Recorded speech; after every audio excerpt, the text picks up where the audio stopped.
അർജുൻ ഇനി കണ്ണീരോർമ്മ. അർജുന്റെ മൃതദേഹം വൻ ജനാവലിയുടെ സാന്നിധ്യത്തിൽ കണ്ണാടിക്കലിലെ വീട്ടുവളപ്പിൽ സംസ്കരിച്ചു. വൻ ജനാവലിയായിരുന്നു അർജുന് വിട ചൊല്ലാനായി എത്തിയത്.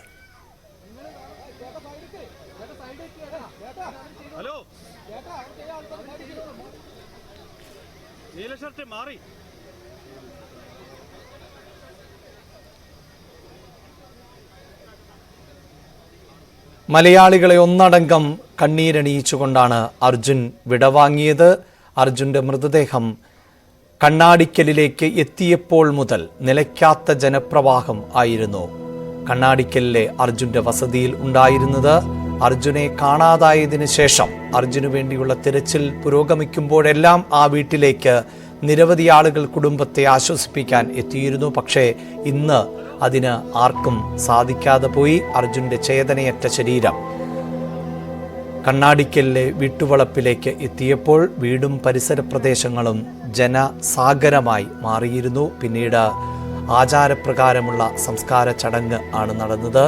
അർജുന്റെ ബന്ധുക്കൾ, കുടുംബാംഗങ്ങൾ ചേർന്ന് അർജുന്റെ മൃതദേഹം ചിതയിലേക്കെടുക്കുമ്പോൾ അർജുൻ മരിക്കുന്നില്ല എന്ന മുദ്രാവാക്യങ്ങളടക്കം ഉയർത്തുകയും ചെയ്തിരുന്നു.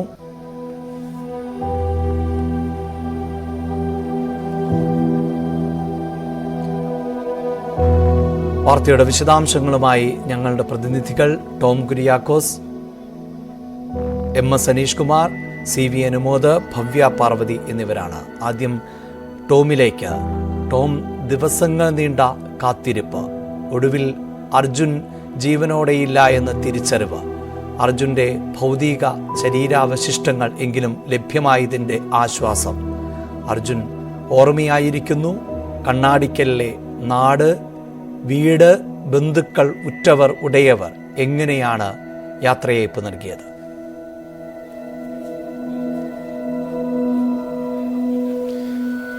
അഭിലാഷ്, ജൂലൈ 16-ാം തീയതിയാണ് അർജുൻ ഈ വീട്ടിൽ നിന്നും ലോറിയുമായി യാത്ര പോകുന്നത്. പിന്നീട് 2.5 മാസത്തിന് ശേഷം അർജുൻ ഏറ്റവും പ്രിയപ്പെട്ടതെന്ന് കരുതുന്ന അർജുൻ്റെ ആ പ്രിയപ്പെട്ട വീട്ടിലേക്ക് എത്തിയത് അർജുൻ്റെ ചേതനേറ്റ ശരീരമാണ്. ഏറെ വികാരനിർഭരമായിരുന്നു ഇന്നത്തെ കാഴ്ചകൾ. അതായത് ഇന്നലെ വൈകിട്ട് കാർവാർ മെഡിക്കൽ കോളേജിൽ നിന്നും പുറപ്പെട്ട അർജുൻ്റെ ഭൗതിക ശരീരവും വഹിച്ചുകൊണ്ടുള്ള വാഹനം ഇന്ന് പുലർച്ചയോടുകൂടി കേരള അതിർത്തിയിലെത്തുന്നു. അവിടെ നിന്ന് കേരള പോലീസും മന്ത്രി AK ശശീന്ദ്രനും ചേർന്ന് അർജുൻ്റെ ഭൗതിക ശരീരം ഏറ്റുവാങ്ങുന്നു. പിന്നീട് പൂളാടിക്കുന്ന്, അതായത് അർജുൻ്റെ ജന്മസ്ഥലമായ ഈ ജന്മസ്ഥലത്തിന് ഏത് 4-5 കിലോമീറ്റർ അപ്പുറയുള്ള പുളാടിക്കുന്ന് എന്ന സ്ഥലം, അവിടെ നിന്നും അർജുൻ്റെ സഹപ്രവർത്തകർ, ലോറി ഡ്രൈവർമാരുടെ കൂട്ടായ്മ ആ മൃതദേഹം ഏറ്റുവാങ്ങുന്നു. അവിടെ നിന്ന് വിലാപയാത്ര ആരംഭിക്കുന്നു. പിന്നീട് കണ്ണാടിക്കാട് എന്ന സ്ഥലത്ത്, അതായത് അർജുൻ്റെ ഗ്രാമം, അവിടെ നിന്നും വിലാപയാത്ര ഒരു കിലോമീറ്റർ മാത്രമാണ് അർജുൻ്റെ വീട്ടിലേക്ക്, കണ്ണാടിക്കാട് എന്ന സ്ഥലത്ത് നിന്ന് അർജുൻ്റെ വീട്ടിലേക്കുള്ള യാത്ര, ആ വിലാപയാത്ര. പക്ഷെ അവിടെ ഒരു മണിക്കൂർ പിന്നിടാൻ, ഒരു കിലോമീറ്റർ പിന്നിടാൻ 1 മണിക്കൂർ അധികം സമയമെടുക്കും എന്ന് പറയുമ്പോൾ തന്നെ നമുക്ക് മനസ്സിലാക്കാൻ കഴിയും അത്ര അധികം ജനക്കൂട്ടം, അർജുനെ സ്നേഹിക്കുന്നവർ, മലയാളികൾ, കേരളത്തിൻ്റെ വിവിധ പ്രദേശങ്ങളിൽ നിന്നുള്ളവർ ഇവിടേക്ക് ഒഴുകിയെത്തുകയാണ് ചെയ്തത്. അതായത് രാവിലെ 8 മണിയോടുകൂടി ഈ വിലാപയാത്ര ആരംഭിക്കുന്നു. രാവിലെ 9 മണിക്ക് അർജുൻ്റെ ഭൗതിക ശരീരം വഹിച്ചുകൊണ്ടുള്ള ആംബുലൻസ് വീട്ടിലെത്തുന്നു. പിന്നീട് 2.5-2.25 മണിക്കൂർ നീണ്ട പൊതുദർശനം, വീട്ടുവളപ്പിലായിരുന്നു പൊതുദർശനം. അവിടെ ഏറെ വൈകാരികമായിട്ടുള്ള കാഴ്ചകൾ നമുക്ക് കാണാം. കരഞ്ഞ് കണ്ണീർ പറ്റിയ കുടുംബാംഗങ്ങൾ, അതിനപ്പുറം വേദനിക്കുന്ന മനുഷ്യർ. അർജുൻ്റെ ആ വിയോഗത്തിൽ കരയാത്ത മലയാളികൾ കാണില്ല. കാരണം അത്രയധികം പ്രിയപ്പെട്ടവനായി അർജുൻ മാറിയതിൻ്റെ തെളിവായിരുന്നു ഇന്നിവിടെ കണ്ട കാഴ്ചകൾ.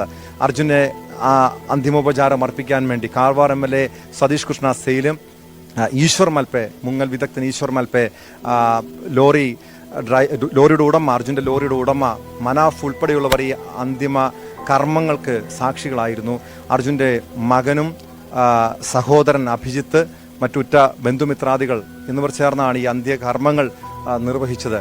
അവിടെ ഏറെ വൈകാരികമായിട്ടുള്ള കാഴ്ച കാണാൻ കഴിഞ്ഞു. കാരണം അർജുൻ്റെ പ്രിയപ്പെട്ട മകൻ, 2.5 വയസ്സ് മാത്രമുള്ള മകൻ്റെ പൊട്ടിക്കരഞ്ഞുള്ള അവൻ്റെ ആ കാഴ്ചകൾ നമുക്കത് കണ്ടു നിൽക്കാൻ പോലും കഴിയില്ല അഭിലാഷ്. കാരണം ഒരുപക്ഷെ അവന് അറിയില്ലായിരിക്കും അവൻ്റെ ഈ അച്ഛൻ ഇനി വരുമോ ഇല്ലയോ എന്ന കാര്യമൊന്നും അവൻ അറിയില്ല. പക്ഷെ അവൻ അത്രയ്ക്കും ഉള്ളുപൊട്ടി കരയുന്നത് ഇവിടെ ഒരാൾക്ക് പോലും കണ്ടു നിൽക്കാൻ കഴിയില്ല. നമുക്ക് ഇവിടെ നിന്ന് കണ്ടവരെല്ലാം ഒരിറ്റ് കണ്ണുനീരെങ്കിലും ഇവിടെ കണ്ടു നിന്നവരുടെ കണ്ണിൽ നിന്നും പെയ്തിറങ്ങിയിട്ടുണ്ട്. അത്രയ്ക്കും വികാരനിർഭരമായിരുന്നു മന്ത്രി A K Saseendran, K B Ganesh Kumar MLA എന്നിവരും ഈ അന്തിമ കർമ്മങ്ങൾക്ക് സാക്ഷികളായിരുന്നു.